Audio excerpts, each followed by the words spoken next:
BPSC maker के इस नए एपिसोड में आप सभी का स्वागत है। आज के इस वीडियो में 19 से 22 नवंबर 2022 से संबंधित बिहार करंट अफेयर्स और साथ ही राष्ट्रीय और अंतर्राष्ट्रीय घटनाओं से करंट अफेयर्स के जितने भी प्रश्न बनेंगे संबंधित सारी जानकारी आपको विस्तार पूर्वक दिया जाएगा। ध्यान रखें, जितने भी छात्र हमसे पहली बार जुड़े हैं आपको बता दूं, इस श्रृंखला के सारे वीडियो आपके सभी प्रतियोगी परीक्षाएं जो खास करके बिहार में आयोजित होने वाली है, ऐसी प्रतियोगी परीक्षाओं की दृष्टिकोण से बहुत बहुत महत्वपूर्ण है।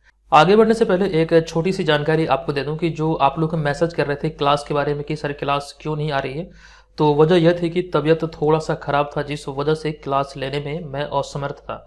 इस वजह से यहाँ पर आपको क्लास अब्सेंट दिखा। आगे बढ़ते हैं और आपको एक जानकारी ये भी दे दूं कि जो 67 बीपीएससी प्रीलिम्स एग्जाम का अभी हाल ही में रिजल्ट आया है, तो इस रिजल्ट के प्रकाशन के बाद ये हमारा पहला वीडियो है। आप लोगों का जो फीडबैक हमें मिला है इस एग्जाम के बाद, हालांकि देखिए बहुत सारे स्टूडेंट यहाँ से मतलब कह सकते हैं उन्हें एक प्रकार से निराशा हाथ लगी है जिस प्रकार से कट ऑफ हाई गया। इस बात का हम पूर्ण रूप से समर्थन करते हैं कि निश्चित तौर पर कट ऑफ इस बार बहुत ज़्यादा हाई गया है और इसे मद्देनजर रखते हुए अगर किसी प्रकार की प्रोटेस्ट होती या फिर इसकी जरूरत होगी आने वाले समय में, तो निश्चित तौर पर हम आप लोगों के साथ हैं, क्योंकि बीपीएससी मेकर निसंदेह आपके साथ 3 वर्षों से लगा है। हम और हमारी टीम दिन रात आपके लिए मेहनत करते हैं, तो जो भी हमसे संभव हो पाएगा निश्चित तौर पर हम आपके लिए करेंगे। इस चीज़ को लेकर के आप लोग श्योर रहें। देखिए बात आती है कट ऑफ की, तो आपको इस बात का ध्यान रखना पड़ेगा। कट ऑफ की बात करें तो पिछले अन्य वर्षों की तुलना में यानी कि विगत वर्षों की तुलना में इस बार बहुत ज़्यादा कट ऑफ गया था। देखिए यहाँ पर जो बातें निकल कर सामने आ रही है, जो बातें मतलब मुख्य रूप से देखा जाए कि कट ऑफ जो मतलब जारी हुआ है, इसमें जो धांधली हुआ है, जो मतलब कह सकते हैं रिजल्ट का जो प्रकाशन हुआ है, जो पीडीएफ के साथ शायद छेड़छाड़ हुआ है, ये सारी बातें निकल कर सामने आ रही है। तो इसको लेकर के प्रोटेस्ट की बातें चल रही है। अगर यहाँ पर सहमति बनती है निश्चित तौर पर हम आपके साथ रहेंगे। तो बस यहाँ से हमारी आपसे ये विनती है कि जितने छात्र 67 बीपीएससी प्रीलिम्स एग्जाम में भाग लिए थे या फिर नहीं भी लिए थे, जो 68वीं में भाग लेने वाले हैं, तो सभी छात्र इसमें मुख्य रूप से अपना कह सकते हैं एक प्रकार से अगर ट्विटर पे अगर ट्वीट किया जाए या फिर जो भी चीज़ें यहाँ पर निकल कर सामने आने वाले दिनों में, तो आप लोग भरपूर योगदान दीजिएगा, तभी जाके कुछ इसमें हो सकता है। तो इस बात का यहाँ से आप ध्यान रखेंगे। चलिए आगे की बातें अगले क्लास में करेंगे। फिलहाल हम यहाँ पर आज का सेशन स्टार्ट करते हैं। तो ऐसे में जो पिछले वीडियो में आपको प्रश्न पूछा गया था, ये प्रश्न था कि हाल ही में बिहार में स्थित किस बिजली संयंत्र को स्वर्ण शक्ति अवार्ड से सम्मानित किया गया है। तो यहाँ से इस प्रश्न से संबंधित सारी जानकारी हमने आपको दिया था। बिहार के भागलपुर जिले में स्थित कहलगांव बिजली संयंत्र को अभी हाल ही में स्वर्ण शक्ति अवार्ड से सम्मानित किया गया। तो ऐसे में ध्यान रखिए, ऑप्शन नंबर ए इस प्रश्न का राइट आंसर होगा। चलिए अब यहाँ पर हम बढ़ेंगे आज के इस वीडियो के पहले प्रश्न पे। तो आज के इस वीडियो का हमारा पहला प्रश्न है कि दरभंगा एयरपोर्ट की सुरक्षा को देखते हुए एयरपोर्ट परिसर में अचानक आ जाने वाले जंगली जानवरों को गोली मारे जाने का आदेश दिया गया है। प्रश्न आगे पूछा गया कि बताएं कि दरभंगा एयरपोर्ट की शुरुआत कब हुई थी। इस प्रश्न का हमारा राइट आंसर होगा दरभंगा एयरपोर्ट की जो शुरुआत हुई थी, यानी कि उड़ान सेवा की जो शुरुआत यहाँ से हुई थी, ये वर्ष 2022 में 8 देखिए 2022 नहीं, यहाँ पर देखिए मिस्टेक से लिखा गया है। ये सभी ऑप्शन में यहाँ पर 2020 होना चाहिए था, आप लोग सुधार कर लीजिएगा, टाइपिंग में मिस्टेक हुआ है। तो 8 नवंबर 2020 को उड़ान सेवा की शुरुआत हुई थी, यानी कि दरभंगा एयरपोर्ट की शुरुआत हुई थी।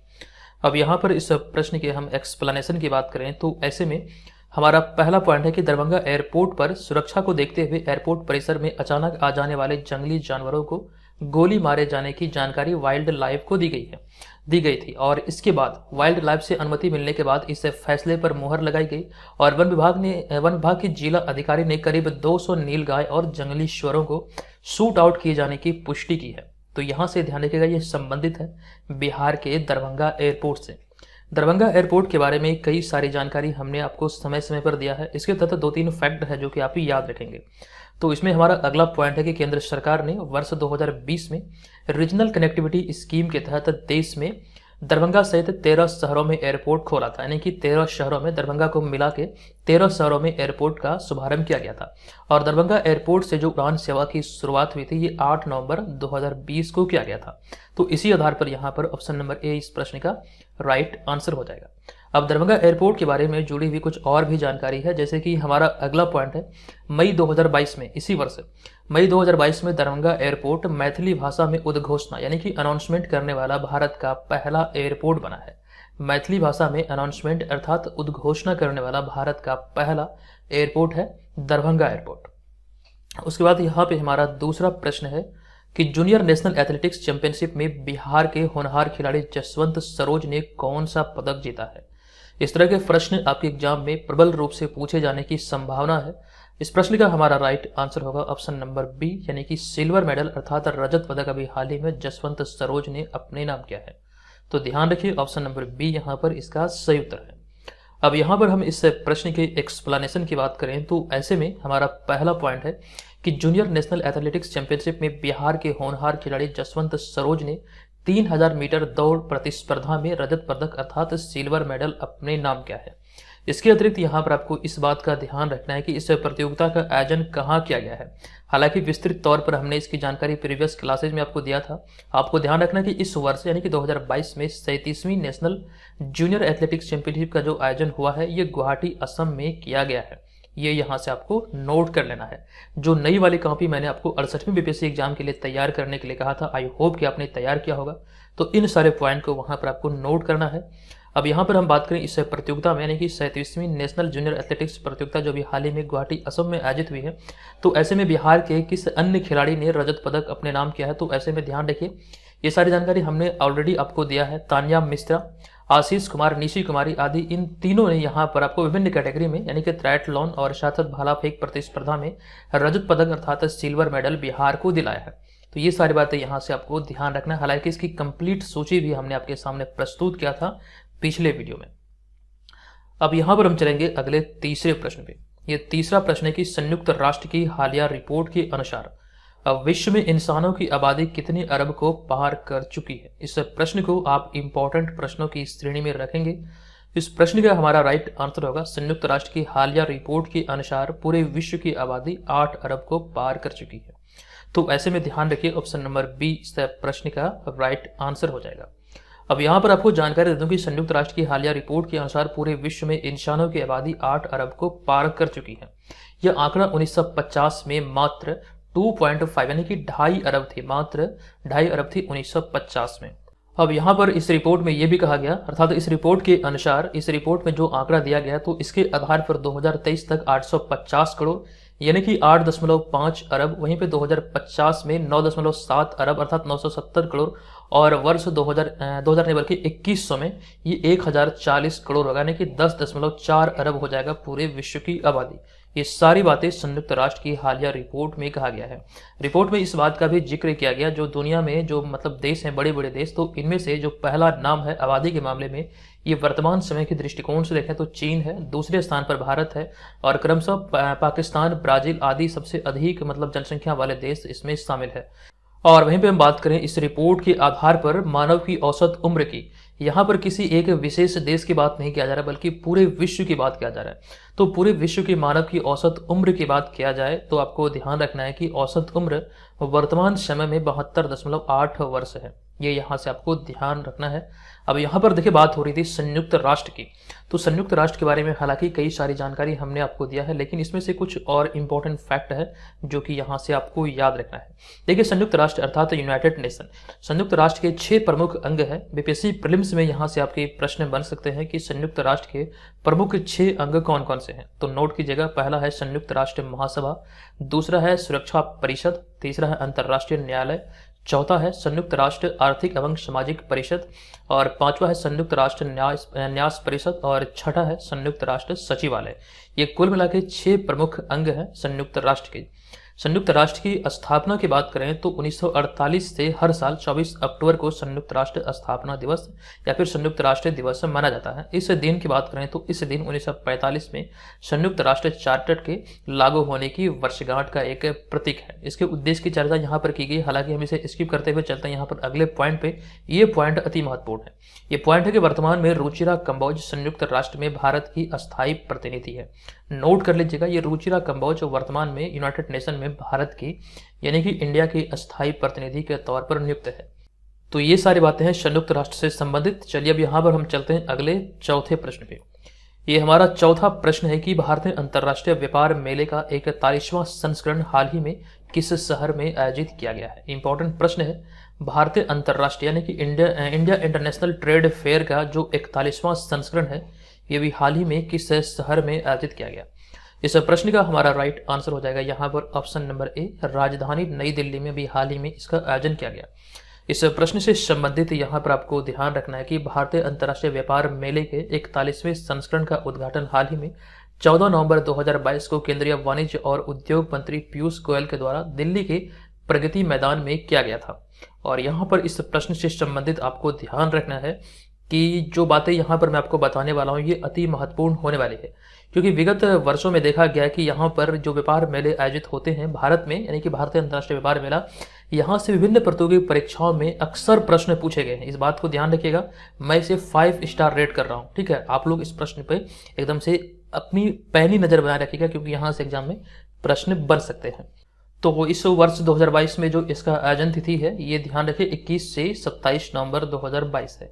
और इसके अलावा कुछ और भी पॉइंट है, जैसे कि इस वर्ष 2022 का निर्धारित थीम क्या है, ये आपके एग्जाम में पूछे जा सकते हैं। 2022 का निर्धारित थीम है vocal for local, local to global. ये 2022 का भारतीय अंतर्राष्ट्रीय व्यापार मेले के 41वें संस्करण का थीम है।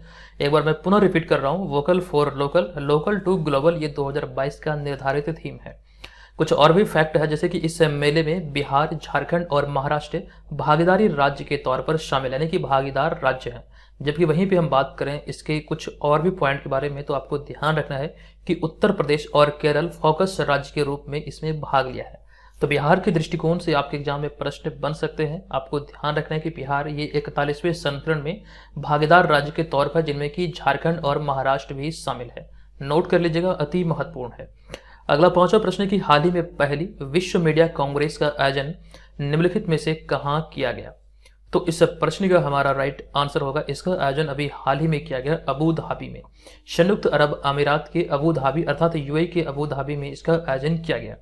इस प्रश्न से संबंधित जानकारी है कि पहली विश्व मीडिया कांग्रेस का उद्घाटन 15 नवंबर 2022 को अबू धाबी संयुक्त अरब अमीरात में किया गया। यह 3 दिवसीय कार्यक्रम थी जो कि 17 नवंबर 2022 तक चली।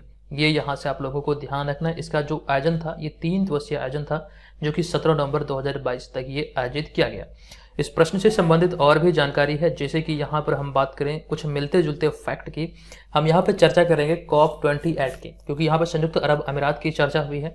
तो COP28 का जो आयोजन हुआ 2023 में, ये दुबई संयुक्त अरब अमीरात में ही आयोजित किया जाएगा, ठीक है। ये आपको यहाँ से ध्यान रखना है। ये मतलब कि COP28 2023 वाला संस्करण की यहाँ पे बात किया जा रहा है, लेकिन इसके कुछ प्रीवियस संस्करण की बात करें जैसे कि COP27, 26, तो ऐसे में आपको ध्यान रखना है कि हाल ही में 6 से 18 नवंबर 2022 तक मिस्र के शर्म अल शेख में COP27 का आयोजन किया गया।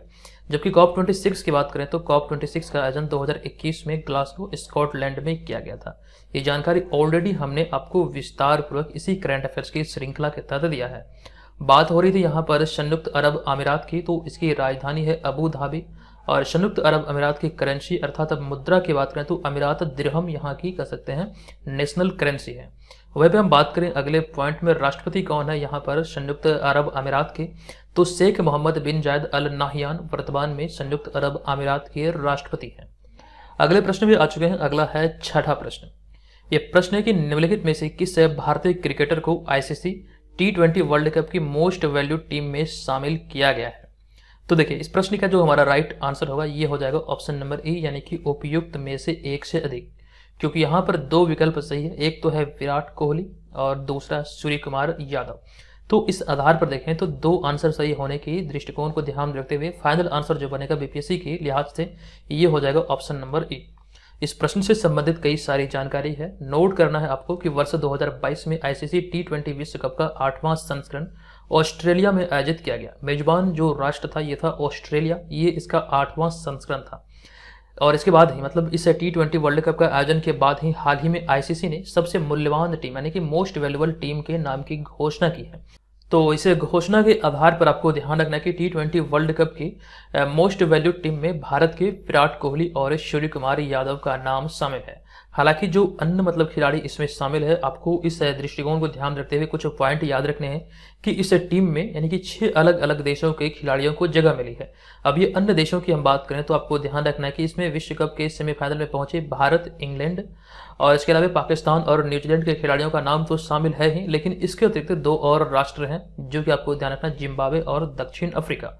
तो कुल मिला के 6 देशों के खिलाड़ियों के नाम इस मोस्ट वैल्यूड टीम में शामिल है। हालांकि अब ये इन 6 देशों में से भारत की तो हमने चर्चा कर लिया, इसके अलावा इंग्लैंड, पाकिस्तान, न्यूजीलैंड, जिम्बाब्वे, दक्षिण अफ्रीका, इन सारे की चर्चा हम किसी और वीडियो में करेंगे। फिलहाल यहाँ पर स्किप करते हैं। चर्चा हो रही है विराट कोहली की, तो विराट कोहली के बारे में एक और उपलब्धि हाल ही में दर्ज हुई है, इसकी हम लोग अब यहाँ पर चर्चा करेंगे। आपको ध्यान रखना कि 2022 में अक्टूबर महीने का जो ICC player of the month की जो घोषणा हुई है, तो नवीनतम घोषणा के आधार पर भारत के विराट कोहली को पुरुष वर्ग में ICC men's player of the month चुना गया। यानी कि प्लेयर ऑफ द मंथ जो आईसीसी की तरफ से चुना जाता है, पुरुष वर्ग में विराट कोहली को चुना गया। और वहीं पे हम बात करें ICC player of the month महिला वर्ग की, तो ये पाकिस्तान की निदा डार को चुना गया। तो दोनों को यहाँ से ध्यान रखना है। हालांकि यहाँ पर हमने सारे चीज़ों को अपडेट कर दिया है, जुलाई, अगस्त, सितंबर, अक्टूबर। इसे प्रीवियस मंथ की बात करें तो यहाँ पर लिखा गया है जनवरी, फरवरी, मार्च, अप्रैल, मई, जून। आप चाहें तो स्क्रीनशॉट ले लीजिए, क्योंकि यहाँ से मान के चलिए एक प्रश्न आपके एग्जाम में पूछे जा सकते हैं। तो एक प्रश्न आपके हाथ में, इसे पूरी तरह से रख लीजिएगा, निश्चित तौर पर आपके एग्जाम में प्रश्न बनने की संभावना है। चलते हैं अगले प्रश्न पे, लेकिन उससे पहले आपको जानकारी दे दूं, जितने भी छात्र घर बैठे रहकर बीपीएससी एग्जाम की तैयारी में लगे हैं, तो बीपीएससी मेकर ऐप को प्ले स्टोर से डाउनलोड कीजिए। फिलहाल अगर हम बात करें एप्लीकेशन की, तो एप्लीकेशन में कुछ वर्क हो रहा था जिसमें कुछ गड़बड़ी हुई थी, जिस वजह से प्ले स्टोर पर वर्तमान में आपको एप्लीकेशन नहीं दिखेगा। ये जल्द ही वहां पर अवेलेबल होने वाला है। तो जितने भी छात्र अभी तक एप्लीकेशन को नहीं डाउनलोड किए हैं, हो सकता है कि जिस समय आप इस वीडियो को देख रहे हैं वहां पर ये उपलब्ध हो गया होगा। तो प्ले स्टोर से एप्लीकेशन को डाउनलोड करके आप इसमें ज्वाइन कर सकते हैं। ये मटेरियल बेस्ड कोर्स है जो कि हिंदी भाषा में आपके लिए उपलब्ध है, प्री स्पेशल है। और साथ ही साथ यहाँ पर हम बात करें 68वीं बीपीएससी एग्जाम के नोटिफिकेशन की, तो नोटिफिकेशन भी जारी हो चुका है। और ऐसे में अब टेस्ट सीरीज की घोषणा बीपीएससी मेकर के द्वारा किया जाएगा और टेस्ट सीरीज चला जाएगा, जो कि निश्चित तौर पर ये आपकी 68वीं बीपीएससी एग्जाम के लिए लाभदायक होने वाला है। इसके अलावा जो सिलेबस बेस्ड नोट्स जो है ये आपको यहाँ पर इस कोर्स में मिलने वाली है, जो कि आपको ध्यान रखना है, आपकी तैयारी को ये बेहतर करेगा। साथ ही साथ आपको यहाँ पर प्रीवियस ईयर पेपर भी मिलेगा प्रारंभिक परीक्षा का, ये आपको ध्यान रखना है। पीटी एग्जाम का यहाँ पर प्रश्न पत्र आपको उपलब्ध कराया जाएगा। तो जितने भी छात्र घर बैठे रहकर बीपीएससी एग्जाम की तैयारी में लगे हैं, निश्चित तौर पर इस कोर्स को ज्वाइन कीजिएगा। और साथ साथ कोई जानकारी एडिशनल तौर पर चाहिए तो इस नंबर पे हमें कॉल या फिर व्हाट्सएप पे भी मैसेज कर सकते हैं। तो बेहतर ये होगा कि जितने भी हमारे स्टडी मटेरियल और नोट्स वगैरह हैं सभी आपको वहीं पर मिल जाएगा, जिसके माध्यम से आप तैयारी को एक नई दिशा दे सकते हैं। चलेंगे अब यहाँ पर हम अगले प्रश्न पे। अगला 7वां प्रश्न है कि किस राज्य सरकार ने हाल ही में राज्य को 2023 के अंत तक स्लम मुक्त बनाने की घोषणा की है। ये घोषणा अभी हाल ही में किया गया है उड़ीसा सरकार के द्वारा। तो ऐसे में ऑप्शन नंबर डी इस प्रश्न का राइट आंसर हो जाएगा। अब यहाँ पर आपको जानकारी दे दूं कि उड़ीसा के मुख्यमंत्री नवीन पटनायक ने हाल ही में राज्य को दिसंबर 2023 से तक झुग्गी मुक्त अर्थात स्लम मुक्त बनाने की घोषणा की है। ये आपको ध्यान रखना, ये जो लक्ष्य निर्धारित है ये दिसंबर 2023 था, यानी कि 2023 के अंत तक ये मतलब पूरी तरह से इसे मुक्त करने की घोषणा की गई है। बात है ये उड़ीसा की, तो उड़ीसा के बारे में हाल ही के दिनों में करंट अफेयर्स के जो प्रश्न बने हैं उनमें से जो मोस्ट इंपॉर्टेंट है, ऐसे में हमने कुछ यहाँ पर शामिल किए हैं। जैसे कि अंतरजातीय विवाह का प्रोत्साहन करने के लिए उड़ीसा सरकार ने सुमंगल नामक वेब पोर्टल लॉन्च किया था। दूसरा पॉइंट है कि स्वच्छ बिंदु सागर पहल उड़ीसा सरकार द्वारा ही शुरू किया गया एक पहल है। अगला हमारा है कि हाल ही में उड़ीसा सरकार ने संविदा आधारित नौकरी को समाप्त करने की घोषणा किया है। ये यहाँ से आपको ध्यान रखना है। अगला होगा हमारा यहाँ पर, देखिए पिछले वीडियो में मैंने नोटिस किया था कि एक भाई साहब ने, शायद किसी ने कमेंट किया था कि सर संविदा आधारित नौकरी क्या होती है। तो संविदा आधारित यानी कि कॉन्ट्रैक्ट बेसिस नौकरी, यानी कि एक लिमिटेड पीरियड के लिए जो मतलब नौकरी पे रखा जाता है उसे ही संविदा आधारित नौकरी कहा जाता है। हालांकि अधिकतर लोगों को ये बातें पता होगी, लेकिन मैंने कमेंट देखा था, इस वजह से यहाँ पर मैंने आपको इसकी जानकारी दिया। अगला होगा यहाँ पर हमारा 8वां प्रश्न। ये प्रश्न है कि हाल ही में 17 नवंबर 2022 को काशी तमिल संगम की शुरुआत कहाँ हुई है। तो काशी तमिल संगम की शुरुआत अभी हाल ही में 17 नवंबर 2022 को किया गया है वाराणसी, उत्तर प्रदेश में। तो ऑप्शन नंबर डी यहाँ पर इस प्रश्न का राइट आंसर हो जाएगा। इस दिशा में आपको ध्यान रखना है कि काशी तमिल संगम की जो शुरुआत हुई है 17 नवंबर 2022 को वाराणसी, उत्तर प्रदेश में किया गया। और बनारस हिंदू विश्वविद्यालय इस कार्यक्रम की मेजबान संस्था है। हालांकि आपको यहाँ पर यह ध्यान रखना कि कार्यक्रम का जो आयोजन किया जा रहा है ये भारत सरकार के शिक्षा मंत्रालय द्वारा किया जा रहा है, जो कि 16 दिसंबर 2022 तक चलेगा, यानी कि एक मंथ चलने वाला ये कार्यक्रम है। शुरुआत हुई है 17 नवंबर 2022 की और समाप्ति होगी 16 दिसंबर 2022 को।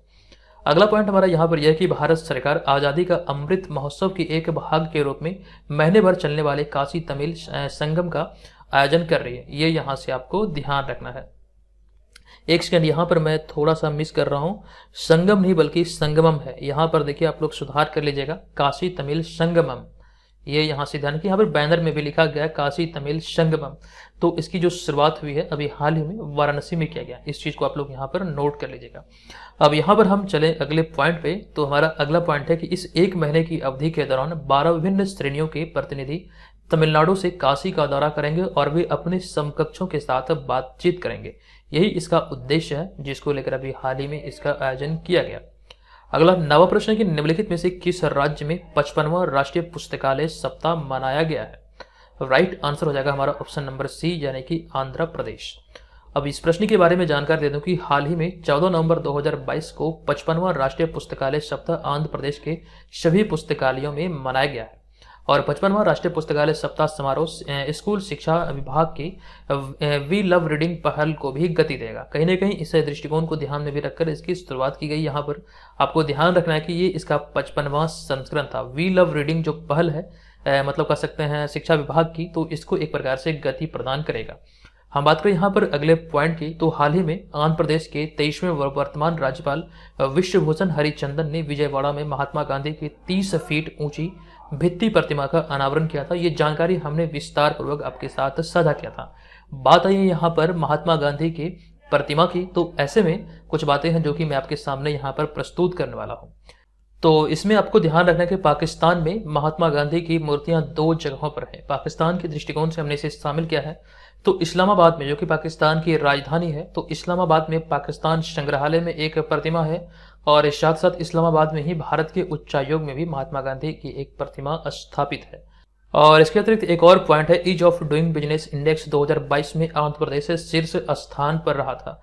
ये जानकारी बहुत इंपॉर्टेंट है। यहाँ पर देखिए गलती से सिर्फ लिखा गया, आप लोग सुधार कर लीजिएगा। आंध्र प्रदेश की बात किया जा रहा है। ईच ऑफ डूइंग बिजनेस 2022 के दृष्टिकोण से देखें तो इसमें यानी कि आंध्र प्रदेश इस रिपोर्ट में शीर्ष स्थान पर रहा था। अगला हमारा 10वां प्रश्न है कि हाल ही की घोषणा के अनुसार कितने खिलाड़ियों को अर्जुन पुरस्कार 2022 से सम्मानित किया जाएगा। तो इस घोषणा के आधार पर आपको ध्यान रखना है, कुल मिलाकर 25 खिलाड़ियों को सम्मानित किया गया यानी कि चुना गया है। तो ऐसे में ऑप्शन नंबर सी यहाँ पर इस प्रश्न का राइट आंसर होगा। और यहाँ पर जो साइड में आप इस बैनर को देख रहे हैं, ये सभी जो पीडीएफ है ये कोई बुक फॉर्मेट में नहीं है, ये आपको पीडीएफ फॉर्मेट में उपलब्ध करा जा रहा है बीपीएससी मेकर ऐप पर 68वीं वाले कोर्स में। अगर आप इन सारे पीडीएफ को चाहते हैं तो आप एप्लीकेशन के थ्रू डाउनलोड कर सकते हैं। अब यहाँ पर हम बात कर रहे थे अर्जुन पुरस्कार की, तो अर्जुन पुरस्कार की जो डिटेल जानकारी है वो आपको यहाँ पर अगले स्लाइड में देखने को मिलेगा। आप यहाँ पर देख सकते हैं वो कंप्लीट सूची है 25 खिलाड़ियों की जो कि 2022 के लिए अर्जुन अवार्ड के लिए चुने गए हैं। आप चाहे तो स्क्रीनशॉट ले लीजिए। इस खिलाड़ियों में प्रमुख जो मतलब एथलेटिक्स से हैं जैसे कि सीमा पूनिया, एडोल्स पॉल, अविनाश सांबले, लक्ष्य सेन, विकास ठाकुर, सरिता, ये सभी जो नाम है जिसमें कि निखत जरीन आदि नाम भी शामिल है, साक्षी मलिक, इस तरह के मतलब सभी जो मतलब कि अभी हाल ही के दिनों में उभर कर सामने आए हैं वैसे खिलाड़ियों को इसमें चुना गया है। कहीं ना कहीं ये आपके लिए बहुत बहुत इंपॉर्टेंट होगा। इसके अतिरिक्त हम बात करें यहाँ पर द्रोणाचार्य पुरस्कार 2022 की, तो ये भी यहाँ पर आप देख सकते हैं। साथ ही साथ ध्यानचंद लाइफ टाइम अचीवमेंट पुरस्कार की भी सूची है। आप सभी का स्क्रीनशॉट ले लीजिए और अपनी कॉपी में जरूर नोट कर लीजिए। हम यहाँ पर स्किप करते हैं, चलते हैं अगले प्रश्न पे। ये हमारा अगला 11वां प्रश्न है कि सत्यजीत रे लाइफ टाइम अचीवमेंट अवार्ड 2022 से निम्नलिखित में से किसे सम्मानित किया जाएगा। तो नवीनतम घोषणा के आधार पर स्पेनिश फिल्म डायरेक्टर जो कि आपको ध्यान रखना है कार्लोस सौरा, जो आप यहाँ पर इस तस्वीर में इन्हें देख सकते हैं, इन्हें इस सम्मान से सम्मानित किया जाएगा।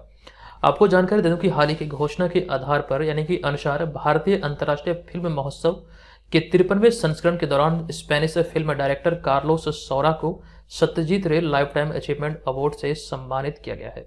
ये यहाँ पर आपको ध्यान रखना है, सम्मानित किया गया है। ये घोषणा हुई थी कुछ समय पहले और इन्हें सम्मानित किया गया। और इसकी घोषणा जो हुई थी सूचना और प्रसारण राज्य मंत्री डॉक्टर एल मुरुगन के द्वारा किया गया था। अब यहाँ पर देखिए बात है सत्यजीत रे की, तो इसके बारे में हमने एक जानकारी यहाँ पर लिखा है कि साहित्य अकेडमी की जो स्थापना हुई थी, यानी कि साहित्य अकादमी की जो स्थापना हुई थी, ये स्थापना 12 मार्च 1954 को हुआ था। और साहित्य अकादमी का जो लोगो है, इसका कह सकते हैं लोगो जो दिया गया था, ये सत्यजीत रे के ही द्वारा दिया गया था। ये यहाँ से आपको ध्यान रखना है। और 1954 के बारे में हमने आपको जानकारी दिया था कि बीपीएससी में यहाँ से प्रश्न बने हैं। पंचशील समझौता जो हुआ था ये चीन और भारत के मध्य हुआ था, और उस समय भारत के जो कह सकते हैं तत्कालीन प्रधानमंत्री थे ये थे पंडित जवाहरलाल नेहरू, और चीन के उसके जो समकक्ष थे वे थे चाउ एन लाई, जो कि आपको ध्यान रखना 1954 में ये समझौता हुआ था। अगला 12वां प्रश्न है कि रेटिंग एजेंसी मूडीज इन्वेस्टर्स के अनुसार 2023 में भारत का विकास दर कितना रहेगा। इस तरह के भी प्रश्न एग्जाम में बनते हैं। इस प्रश्न का हमारा राइट आंसर होगा ऑप्शन नंबर सी, यानी कि 4.8% रहने की अनुमान लगाया गया है वर्ष 2023 में। लेकिन इसके अलावा आपको ध्यान रखना है कि 2023 के अलावा 2024 की बात किया जाए तो 2024 में ये 6.4% रहने का अनुमान है, ये रेटिंग एजेंसी मूडीज इन्वेस्टर्स के अनुसार। ये बातें यहाँ से आपको ध्यान रख लेना है। चलिए अब यहाँ पर हम चलते हैं आज के इस वीडियो के प्रश्न की ओर। तो आज के इस वीडियो का हमारा प्रश्न है कि किस राज्य सरकार ने हाल ही में राज्य के हर जिले में भूकंप क्लिनिक खोलने का फैसला किया है। संबंधित सारी जानकारी हमने आपको दिया है, कमेंट कीजिए और विस्तार पूर्वक वहां पर जानकारी लिखिए इसके बारे में जो भी जानकारी हमने आपको दिया है। अब यहाँ पर आपको पुनः बता दूं, जितने भी छात्र इस कोर्स को ज्वाइन करने के इच्छुक हैं एप्लीकेशन को प्ले स्टोर से डाउनलोड कर लीजिए। अगर आपको एप्लीकेशन नहीं मिले तो ट्राई करते रहिएगा कि किसी भी समय वहाँ पर आपको एप्लीकेशन पर यानी प्ले स्टोर पर ये उपलब्ध हो जाएगा, क्योंकि ये अभी अंडर रिव्यू है। जैसे ही रिव्यू कंप्लीट होगा ये आपको वहाँ पर लाइव देखने को मिलेगा। चलिए अब मिलेंगे नेक्स्ट वीडियो में, तब तक के लिए धन्यवाद। जय हिंद।